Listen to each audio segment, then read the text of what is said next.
to play with these robots. We'll see what somersaults we can dig up in this next game.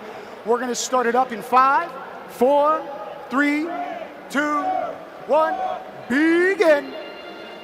2 minutes and 30 seconds counting down. Team Kenya, we just saw, is now on the Blue Alliance, joined by Equatorial Guinea and Zambia. On the Red Alliance, we've got Albania, Togo, and Cuba.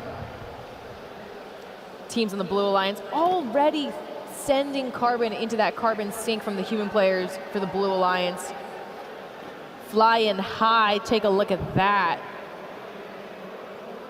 Aerial views coming on the pitch. Again, you see all of those carbon particles spread throughout the field. So all of these teams got to kind of pick and choose the area that they want to attack. Right now you're looking at, I believe, Albania in the corner, unloading, okay, with that effectively trapdoor that swings its way down, I believe. All of those particles into their compressor so that those human players can start emptying them into the carbon sink. I think something important to highlight about this year's game is that there is no defense. No defense allowed. And you know why? Because all 6 teams are working together for the majority of this match. It's not about team versus or alliance versus alliance in this case. It's all about that global communication and collaboration. Cooperation, as we like to call it here at First. And regardless, the best kind of defense as a coach is offense. And so you see these teams being very assertive in the first half of the game. We're now entering the final half as we speak, only about $1.10 left.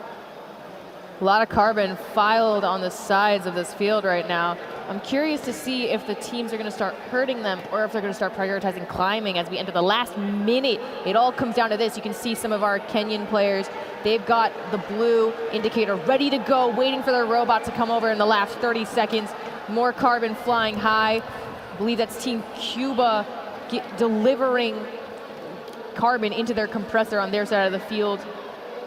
And one of these teams on the pitch right now, Togo, it actually means House of the Sea in their native language. They are bringing down the house here today by their participation at this kind of event. Again, we are celebrating all of these young men and women as they come and compete with us. End game now indicated by that train whistle. All of these robots are now getting into the middle of the pitch. We'll see if they can get onto the bars.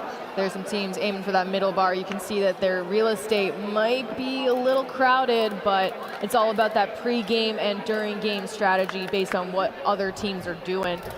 Less than 10 seconds now. Oh, I'm anxiously waiting to see if they can secure it and raise up into the air. We got 1 robot in the air, but will we have 2 as time expires? I'm going to leave it up to the judges on this one. Has to be a sense of relief. You see that powerhouse move and coming from that Red Alliance as well. Feeling strong, feeling good after that first game of the day. Team Albania, all smiles over there. Their robot in the air. Well, in Albania, I was going to say, as a country, has one of the lowest carbon emissions in all of Europe. So maybe they're going to be living by that testament in this particular game. We'll see how these scores shake out in a few seconds.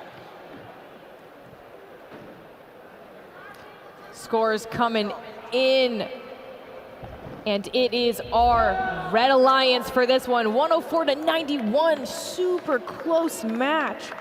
52 points of carbon, and we have 3 blue robots in storage level 1, but 2 robots in storage level 2. That's what really did it for the Red Alliance on this one. Now, in addition